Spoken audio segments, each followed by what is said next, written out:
Hello doctor Yunus sir, কেন প্রেশারের মধ্যে আছেন নাকি? এই জন্য আমারে ফোন দিছেন? হ্যাঁ, নাকি গোপালগঞ্জবাসী যা করতেছে তাই দেখে প্রেশার না নিতে পেরে আমাকে ফোন করছেন এসব বন্ধ করার জন্য? না না না, প্রশাসনের উপর হামলা এটা কি মুখের কথা? হ্যাঁ, এটা তো মুখের কথা না হাসিনা। তুমি যে ওইখান থেকে নির্দেশ দিচ্ছ এইসবের, এখন তোমার গোপালগঞ্জবাসী লোড নিতে পারবে এসবের? হয় লোড নিতে পারুক নয়তো না পারুক, তাদেরকে আমি সিঙ্গারা 2টা করে দিছি, তাদেরকে 1 প্লেট করে খিচুড়ি দিছি। এখন খিচুড়ি লিগ মাঠে নামছে, তারাটা তারা বুঝবে, ওগুলো আমার দেখার সময় আছে, আমি খালি তামসা দেখবো। ওই ঘরে বসে বসে তামসা দেখ, এটাই করতে পারবি। গোপালগঞ্জবাসীর পিছন লাল হবে, বুঝলি? প্রশাসনের উপর হামলা, হ্যাঁ, পুলিশের সাথে দৌড়ানি, সেনাবাহিনীর উপর ইটকেল পাটকেল ছোড়া, হ্যাঁ, সবকিছু বের হবে, সমস্যা নাই, সমস্যা নাই। প্রশাসনকে ভয় করো না, প্রশাসনের উপর হামলা করো, প্রশাসনের চাপে এবার নিতে পারবা।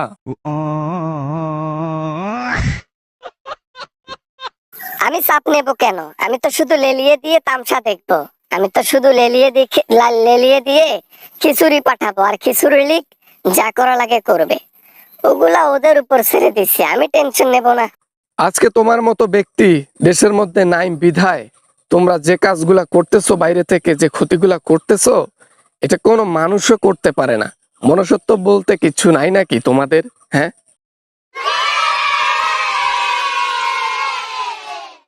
টাকা নাই, টাকা নাই, ক্ষমতা নাই, ক্ষমতা নাই, এই 2টা না পাওয়ার কারণে আমার মাথা পাগল হয়ে গেছে, আমি ম্যাড হয়ে গেছি। এখন যা মনে আসবে তাই করব আমি। মানুষকে লেলিয়ে দিয়ে মানুষের ক্ষতি করতেছিস। দেশের মানুষের কষ্টগুলো তুই বুঝতে পারবি না কোনোদিনও। তুই শুধু মানুষের ক্ষতি করতে পারলি সারাটা জীবনে, ভালো হইলি না একটা দিনও। এনসিপির লোকদের এত বড় সাহস হয়েছে যে আওয়ামী লীগের ঘাটের মধ্যে গিয়ে সমাবেশ করে, হ্যাঁ, আলোচনা সভা করে, এত বড় সাহস হয়েছে? দিছি না ভরে, দিছি না। প্রতিটা দল সমাবেশ করার জন্য প্রতিটা এলাকায় যাইতে পারবে, প্রতিটা গ্রামে যাইতে পারবে। তোমাদের ইচ্ছা হলে ভোট দিবা, ইচ্ছা হলে দিবা না, এটা তোমার অধিকার। কিন্তু এটা না, তোমরা হামলা করছো। হামলা করছো কেন?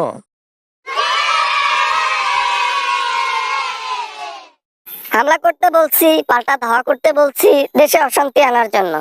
সুখে আছো তো, এজন্য ভাবলাম যে তোমাদের সুখের মধ্যে একটু লবণ ছিটাতেই, এটাই করতেছি। এখন বসে বসে কাজ নাই তো, এই ছাড়া। টের পাবি তুই হাসিনা, টের পাবি।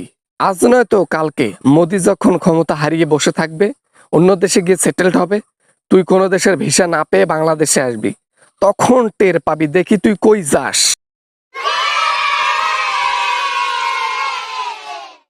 আবার না মানে বাবা, কি কি কি বলো, কি বলো? এগুলা তো আমি মাথায় নেই নাই। হ্যাঁ, কথা তো সত্য। আমিও মোদির সাথে যাব, আমি ওকে বিয়ে করছি না, এমনি এমনি তো বিয়ে করি নাই। সে বউকে নিয়ে যাবে না? নিয়ে যাবে না, নিয়ে যাবে না। তুমি যেমন স্বার্থপর লোক, মোদিও তোমার চাইতে 1000 গুণ বেশি স্বার্থপর লোক, ঠিক আছে? তুমি যদি চলো ডালে ডালে, মোদি চলে পাতায় পাতায়। তুমি পাতায় পাতায় চললে মোদি চলে বাউতে বাউতে।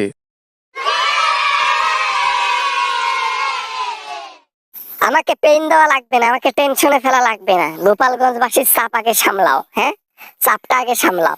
সেনাবাহিনী যতই পাঠাও না কেন, কুল পাবে না। গোপালগঞ্জবাসী আমার ইশারায় চলছে বর্তমান। এমন করলে, এমন করে প্রশাসনের উপর হামলা করলে পরে কি দেখা যাবে জানো? গোপালগঞ্জবাসীর চিত্র দেখা যাবে, কিন্তু মানুষ দেখা যাবে না। এটা মাথায় রাখিও। যেভাবে হামলা করতেছে প্রশাসন আইনের লোকদের উপর, তাতে তো ওটা বোমা মেরে উড়িয়ে দেওয়া উচিত আমি মনে করি। কিন্তু করতেছি না, একটু মায়া লাগতেছে, কষ্ট হচ্ছে। মনুষ্যত্ব তো তোমার নাই, আমাদের তো আছে। Good bye. তোর সাথে সাক্ষাৎ হবে বাংলাদেশে, খেলা হবে বাংলাদেশে, দেখিস তোকে জনগণ কিভাবে শাস্তি দেয়।